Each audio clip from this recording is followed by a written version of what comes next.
Sudah terlihat ya Bapak Ibu? Sudah terlihat ya Mas Lawan? Sudah. Baik. Jadi Bapak Ibu, untuk standar syariah manajemen akuntansi keuangan, kami selalu membawa ini kemana-mana ya, karena ini prinsip dasar memahami bagaimana manajemen akuntansi dan keuangan di rumah sakit syariah. Jadi di rumah sakit syariah ini kita mengubah manajemen akuntansi keuangan yang konvensional menjadi syariah. Ketika mengubah, apa yang akan kita ubah? Islam mengajarkan kita tentang bagaimana memahami sumber resources uang yang kita dapatkan itu halal.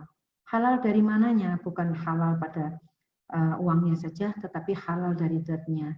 Artinya bahwa ini nanti dikaitkan dengan SSMP tadi, bahwa produk kita ini sudah dipastikan melalui opini DPS, produk kita tidak ada yang mengandung unsur yang diharamkan atau ada mengandung unsur yang tidak sesuai dengan kaidah syariah Islam. Jadi tadi di SSMP itu kaitannya dengan ini. Zatnya benar dulu. Orang keuangan nggak akan tahu ini urusannya di pelayanan. Nah, pelayanan ini kemudian dari SSMP dimintakan opini. Kalau zatnya sudah halal, berarti satu syarat sumber resources harta kita halal sudah terpenuhi. Ternyata tidak hanya zatnya yang harus kita perhatikan di dalam sumber atau resources ini, yang kedua adalah transaksinya. Zatnya halal, tapi transaksinya yang kita itu tidak benar. Yang kita kenal sebagai, kalau mau pendeknya ya maghrib, haram, maisir, gharar, maghrib, tikar, dan riba. Ini ada tadlis, ada horor, tapi ini tidak semua ada di rumah sakit. Yang biasa di rumah sakit itu hanya maghrib biasanya. Haram, kemudian maisir itu seperti perjudian. Makanya ketika di BPJS itu pembayarannya lebih kurang, itu sempat kami bahas juga di DPS kami. Ya. Kemudian akad, transaksinya sudah baik, zatnya sudah halal, lalu diakatin tidak. Akad ini adalah pintu penting dari halalnya semua yang sudah benar, tapi menjadi tidak halal ketika tidak berakad dengan baik. Alhamdulillah di rumah sakit syariah semuanya berakad dengan baik. Akad ijarah, murabahah, mudharabah, musyarakah, salam, dan lain sebagainya. Nah, tiga hal ini adalah bicara akuntansi keuangan dalam posisi sumber. Setelah itu di dalam Islam dia harus dicatat. Jelas sekali bagaimana Islam mengajarkan kita untuk mencatat semuanya. Hutang piutang, waris mewaris, ya, dicatat. Setelah dicatat, kemudian harus dikeluarkan zakatnya, kemudian dibuat laporannya atau akuntabilitasnya. Nah, ini adalah distribusinya. Sehingga ketika bicara manajemen akuntansi dan keuangan syariah, kita sedang berbicara tentang bagaimana mendapatkan dan bagaimana memtasyaratkan. Saya kira itu koridor pentingnya untuk Bapak Ibu asesor ya. Ini fokus utama di SSMK, ada beberapa perubahan tambahan. Yang pertama bicara tentang regulasi atau tata kelola keuangan akuntansinya, lalu bicara tentang perencanaan dan penganggaran, kearifan, pengelolaan ZIS, pengendalian dan pengawasan keuangan yang dulu tidak ada ini, pengelolaan pasien tidak mampu, kemudian pengelolaan dana wakaf dan hibah ini juga ada yang baru. Ini update-nya ada 4 ini Bapak Ibu, sesuatu yang baru. Yang pertama adalah adanya penambahan akad kod. Tapi mohon maaf sampai hari ini kami belum bisa juga mendevelop bentuk akadnya. Misalnya pasien saat ini masih ada surat pernyataan. Nah, harusnya kan muncul akad kod. Kalau saya akad kod itu ada ya kaidahnya lah ya, siapa yang berakad, siapa yang menjadi utang, pengutang itu kita belum develop. Pada saat resertifikasi kemarin pun kami juga belum. Ini sedang lagi nanti kita akan kami usahakan segera. Kemudian pengelolaan dana wakaf. Bagaimana kalau rumah sakitnya itu tidak ada dana wakaf? Ya tidak ada masalah. Karena memang dana wakaf itu yang bisa menerima adalah nadhir wakaf. Tapi kalau rumah sakitnya itu memang rumah sakit wakaf, memang betul-betul wakaf, berarti bisa juga ini ada. Yang penting nanti dikelola di kebijakannya. Pengelolaan dana hibah, hampir semua rumah sakit pasti punya. Hibah itu bisa hibah alat, bisa hibah uang, bisa hibah macam-macam. Dan yang ini terakhir juga tidak ada pada tahun sebelumnya, audit kepatuhan DPS atas laporan keuangan syariah yang ini difasilitasi oleh rumah sakit nantinya. Ini tadi ya ada standarnya 8, EP-nya ada 31. kita mulai tata kelola akuntansi dan keuangan. Saya kira ini tidak ada masalah. Saya kasih tanda merah yang perlu diperhatikan. Jadi nanti Bapak Ibu para asesor ketika melihat kebijakan keuangan akuntansi rumah sakit yang mau sertifikasi syariah, dicermati A sampai G ini. Apakah ada? Oh, perencanaan rumah sakit sudah ada tidak di dalam tata kelolanya itu diatur. Kalau rumah sakit ini sudah SNARS, saya yakin sudah ada. Yang belum ada mungkin penerimaan pelayanan yang bersumber dari halal dan non halal, itu berarti ada nanti di dalam bukusannya. Bagaimana kalau di dalam tata kelola keuangan akuntansi rumah sakit pemerintah yang tidak mungkin ini ada di dalam buku kebijakan mereka. Tidak ada masalah, direkturnya saja yang diminta membuat surat keputusan yang nanti isinya ada tambahan kebijakan pengelolaan keuangan seperti ini. Nanti ada contohnya ya. Penggunaan dana untuk kepentingan operasional, pengembangan sosial dakwah, ini ya pengelolaan dana dan bantuan pembiayaan yang berkaitan dengan keuangan, laporan keuangan, YIS, dan pengendalian pemeriksaan. Ini ada di dalam buku panduannya. Jadi ini saya sampaikan, jadi ada 6 hal yang nanti dilihat. Nomor 45 ini bila ada ya Bapak Ibu, kalau tidak ada yang enggak. Ini contoh yang tadi kami sampaikan, kalau misalnya di dalam buku pedomannya dia kesulitan, boleh membuatkan pokok-pokok kebijakan keuangan. Ini juga kami buat, kami ada di dalam pedoman ada, kita buatkan juga di pokok kebijakan pokok supaya memfasilitasi rumah sakit yang mungkin susah untuk memasukkan itu di dalam kebijakan besarnya mereka di pedoman keuangan yang sudah ditetapkan oleh pemerintah. Di sini isinya adalah 1 sampai 10 tuh ya yang ada di dalam standar, kira-kira begitu. Ini kami, kalau di tempat kami memang ada pedoman akuntansi keuangan yang cukup komplit Bapak Ibu insya Allah, dan memang betul berbasis syariah, dan kami concern terhadap ini ya, dari mulai perencanaan, pengelolaan, kemudian ini pendapatan, kemudian lengkaplah sampai pelaporan. Sampai G ada semua dalam buku itu. Lengkap dalam satu buku yang juga sudah kami share ke rumah sakit syariah yang lain. Kemudian bank, ini adalah bank kerjasama dengan rumah sakit. Memang yang diminta adalah daftar bank syariah. Jadi ya sangat diharapkan rumah sakit syariah tidak bekerja sama dengan bank yang tidak syariah karena merepotkan dalam sisi pentasarufan bunga.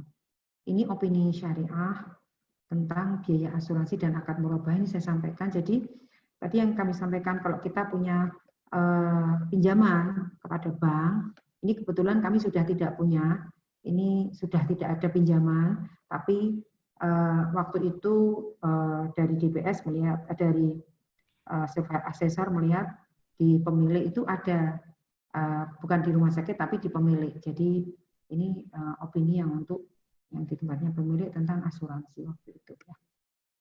Ini kemudian masuk ke SMAK 2 bicara tentang RKA atau rencana kerja anggaran. Jadi rumah sakit memiliki RKA, unsur-unsurnya. Ini RKA secara umum di standar akreditasi ya Bapak Ibu. Kalau bikin RKA kan memang visi misi dan sebagainya. Jadi ini saya kira sangat paham rumah sakit. Yang paling penting di dalam rencana kerja dan anggaran Bapak Ibu para asesor yang harus dicermati, rumah sakit harus menyusun perencanaan itu setiap 1 tahun anggaran. Belum tentu ada juga rumah sakit itu yang tidak punya anggaran Bapak Ibu. Bahkan ketika kami dampingi itu lagi mau caranya membuat gimana saja, juga ada yang belum bisa gitu. Jadi ya kita harus pastikan kalau nggak punya anggaran itu ya kayak apa, yang punya anggaran aja rempong apalagi tidak gitu ya. Nah silahkan namanya bisa macam-macam, bisa RKA, RBA atau hal lain yang sesuai entitas rumah sakitnya, tidak ditentukan. Lalu rumah sakit ada unitnya atau tim yang mengelola perencanaan, bisa orang, bisa unit, bisa macam-macam. Ya kalau orang berarti kita minta SK pejabatnya, kalau unit SK timnya. Nah yang keempat yang memang nanti kita lihat di rencana kerja dan anggaran, apakah memang ada alokasi anggaran untuk CSR atau HSR, yang itu kita anggap sebagai dakwah. Ini saja Bapak Ibu, jadi kalau RKA saya kira ini hanya contoh-contoh saja Bapak Ibu, saya skip-skip saja. Ini SPO tentang bagaimana menyusun RKA. Ini penetapan tim anggarannya dan tata cara kerjanya, ini dokumen RKA-nya, dan ini bukti alokasi dana HSR-nya. Gitu ya. Kemudian yang SMAK 3 bicara tentang pentarifan. Pentarifan ini juga menggunakan standar di SNARS dan standar pentarifan pada umumnya. Ini ilmu tarif umum. di mana tarif itu harus memperhatikan 4 hal ini. Tetapi yang paling penting bagi manajemen adalah bahwa tarif itu tersentralize ya, artinya tidak kemudian bisa dilakukan. Ada rumah sakit yang kami kunjungi itu tarifnya belum centralized. Jadi ini yang kemudian menjadi bisa saja tidak sama tarif yang dipakai untuk prestasi seseorang dengan seseorang yang lain. Ini tarif produk pelayanan. Biasa ditanya ambil untung berapa persen, gimana cara menghitung tarifnya. Karena memang harus jelas kalau ini istilah muamalah ya, jual beli ya. Jual beli ini harus jelas betul mana kita membeli, berapa harga beli kita, kemudian berapa kita ngambil keuntungan dan lain sebagainya. Di sini sangat jelas diatur di tempat kami maksimal 30% dari total dari unit cost yang sudah dihitung ya, gitu ya. Ini panduannya SPSPO bagaimana menyusun tarif. Ini timnya karena memang ada tim yang khusus mengevaluasi setiap tahun sekali. Ini bukti usulan kalau ada tiba-tiba BAHP naik, lalu ada penyesuaian dan sebagainya, mana bukti-bukti bahwa tarif itu bisa dipertanggungjawabkan. Karena di dalam tarif ini ada jasa medik ya, ada hak orang lain. Jadi memang Masya Allah memahami tarif ini tidak hanya seperti tarif ya sudah begitu, bukan. Ternyata di situ Islam mengatur dengan sangat baik. Dari bagaimana kita memastikan hak orang lain ada, kita tidak zalim terhadap rumah sakit, kita kemudian bisa melihat bagaimana rumah sakit itu berkembang dengan sistem pentarifan dan sebagainya. Ini kalau membuat tarifnya dengan ruh, ya, dengan hati. Ini bukti prosesnya, kemudian ini tarifnya, tarif pelayanan, kemudian tarif itu disahkan dan disosialisasi. Saya kira nanti Bu Umi nggak nyopot rupuhnya. Ini pengelolaan pasien tidak mampu membayar masih sama Bapak Ibu dengan tahun-tahun sebelumnya, tidak ada perubahannya. Hanya memang lebih banyak SPO yang sudah dikerjakan dan panduannya beberapa kita sesuaikan. Nanti ini bisa di-copy lah Bapak Ibu. Contohnya ini contohnya saja. Nah ini tadi bukti KOD. Jadi kita sudah ada rekomendasi dari Komite Syariah tentang implementasi akad KOD. Cuman kami sekali lagi belum bisa membuat buktinya baru surat pernyataan. Harusnya ada nanti namanya benar-benar akad KOD. Nah ini belum ya Ustadz Samsudin, ini PR-nya Ustadz Samsudin. Kira-kira ya minggu depan sudah jadi kalau Ustadz Samsudin agak dipaksa ya Ustadz. Bukti akad KOD ini untuk contoh, karena memang kita kemarin belum membuat. Ini bukti-bukti pelunasan pasien yang tidak mampu membayar. Betul enggak pasiennya diberitahu kalau dia dilunaskan, itu juga diminta gitu ya. Jadi ini beberapa hal yang sudah dilakukan. Ini tentang laporan keuangan Bapak Ibu. Bapak Ibu selalu ada pertanyaan tentang laporan keuangan ketika kita membimbing.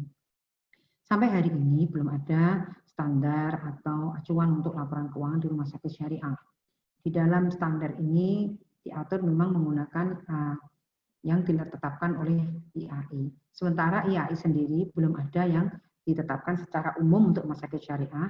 Dan artinya laporan keuangan itu sesuai dengan entitas masing-masing rumah sakit. Kalau PT ya berarti kita ngikutin entitas PT. Kalau yayasan ya di tempat saya yayasan, jadi saya pakai PSHK 45 karena yayasan ya. Kalau PT mungkin pakai PSHK dan etap yang lain gitu ya. Tetapi yang perlu kita pahami di sini adalah tetap PSAK 101 harus masuk meskipun sebagian, paling tidak pada pengelolaan dana kebajikan yang ada di dalam PSAK 101. Jadi PSAK 101 itu kan banyak ya, tapi tidak mungkin dipakai semua, ya sudah, ambil saja yang kaitannya dengan dana kebajikan, yang lain ikut saja yang sudah ada di rumah sakit saat ini. Karena memang kita belum punya standar yang jelas. Jadi ini jadi laporan keuangan mengikuti jenis entitas, yayasan-yayasan, PT-PT, pemerintah, tapi 101. Nah yang perlu kita perhatikan adalah nomor 3, karena memang rumah sakit ini kebanjiran dana kebajikan, yang dulu kita nggak ada. Ya, hampir 2 tahun ini ada terus. Pengelolaan dana kebajikan yang bersumber dari denda BPJS, denda yang lain-lain ya Bapak Ibu ya, dan bunga bank konvensional. Maka dia wajib ditasyarufkan melalui LAS yang memiliki izin resmi. Nah, Bapak Ibu terkait dengan dana ini, Bapak Ibu nanti melihat fatwa di SN MUI nomor 123 tentang penggunaan dana yang tidak boleh diakui sebagai pendapatan. Ini berlaku untuk semua lembaga keuangan syariah, bisnis syariah, dan perekonomian syariah termasuk rumah sakit. Jadi kalau kita dapat dana dari BPJS ya, kan cukup banyak ya, ya harus ikhlas. Tidak boleh kita ambil 1 sen pun, harus dikeluarkan ke lembaga las resmi ya, boleh lasnya yayasan kita atau boleh las luar. Ini pembuatan panduan penyusunan laporan keuangan. Nanti rumah sakit yang belum punya ya kita bantu Bapak Ibu ya, gimana lagi kan kasihan ya. Hampir sebagian asesor MUKISI, MUI itu menyampaikan di rumah sakit yang disurvei itu memang sangat dalam tanda petik perlu diperhatikan itu adalah dalam hal penyusunan laporan keuangan, karena memang tenaganya expert di bidang ini, biasanya rumah sakit juga tidak banyak yang memiliki. Ini contoh panduannya Bapak Ibu. Ini SPO-nya, ini tadi ya pedoman pengelolaan dana kebajikan yang sudah diatur. Ini bukti proses pengelolaan dana kebajikan, ini betul dikejar ya, karena ini memang bukan haknya kita. Ada berapa saja, dikeluarkan di mana, untuk apa. Ini tempat kami ada 4,2 dan sudah ditasarufkan. Masih ada lagi nih gitu ya, harus dikeluarkan lagi. Kemudian ini yang keenam, audit kepatuhan, dulu tidak ada. Di sini memang rumah sakit melakukan pengendalian dan pengawasan atas nama keuangan, tetapi intinya adalah kita mensupport pengawasan keuangan ini yang dilakukan oleh DPS. Dilakukan 6 bulan sekali, yang diaudit apa Bapak Ibu? Hanya 4 hal ini. Penggunaan laporan sesuai standar rumah umum dan entitas rumah sakit yang bersangkutan, kemudian penggunaan sebagian PSHK nanti akan ditanya di mananya, pengelolaan denda tadi ya, sama keterlibatan Komite Syariah dan DPS. Jadi opini dan sebagainya akan dilihat oleh DPS ini menjadi bagian dari nanti yang dilaporkan. Kalau rumah sakit yang mau resertifikasi, dia menjadi bagian laporan dari yang dilaporkan oleh DPS. Ini kebijakan pengendalian dan pengawasan. Kemudian ini pedoman pengawasannya, saya kira ini Bu Inggit ahli dalam hal ini ya, karena Bu Inggit SPI juga. Ini bukti laporan kepatuhannya dari DPS. Bentuknya opini ya. Jadi DPS itu ngeluarin apa saja itu namanya opini. Bukti laporannya ya opini gitu ya. Ini Mas. Kemudian ini bukti tindak lanjut dari opini-opini DPS itu kita tindak lanjuti. Pengelolaan JIS saya kira tidak ada masalah. Dulu juga sudah ada, tetapi yang perlu saya sampaikan adalah saat ini JIS ini harus dimintakan opini. Dulu kita tidak ada opini. Ini dimintakan opini tentang kebijakan zakat pegawai dan sudah keluar. Ini SPO-nya, saya kira tidak ada masalah. Ini lanjut aja biar cepat. Ini contoh bukti pelaporan nyari. Nah, ini wakaf dan hibah. Wakaf dan hibah bagi rumah sakit yang memang menerima wakaf dan hibah. Kalau tidak berarti ini ya tidak dinilai ya. Ini standarnya bukti penyaluran. Kami membuat regulasi karena kami bukan nadir wakafnya, kami adalah yayasan, maka di sini muncul penerimaan wakaf itu melalui nadir yayasan. Jadi rumah sakit tidak bisa menerima wakaf, tapi kami bisa menerima hibah. Nanti kita buat bagaimana tata cara pengelolaan hibah. Makanya di dalam ini ada, di dalam buku panduan pedomannya ada. Kalau terima wakaf maka ke yayasan dulu, yayasan serahkan ke rumah sakit. Rumah sakit nanti seperti apa itu diatur. Rumah sakit harus mengatur hibah dan wakafnya, gitu ya. Karena wakaf itu kan berkembang. Kita harus pastikan bahwa yang kita terima wakaf ini memang benar-benar pengembangannya itu bisa terpantau. Ya, kemudian diterima di wakaf alih lagi dan sebagainya. Gitulah Bapak Ibu. Ini hibah, kalau hibah ini gampang ya, dapat terima habis gitu aja. Ini regulasi tentang hibah, kemudian pengelolaan hibahnya juga sudah ada. Lalu ini contoh dana-dana hibah yang sudah diterima, kemudian ditasarufkan. Oke, selesai keuangan. Saya cepatkan saja dengan apa ya, kurang satu SSKE ya Pak Masudi ya. Bentar, ini SSKE. Anu aja singkat aja dah.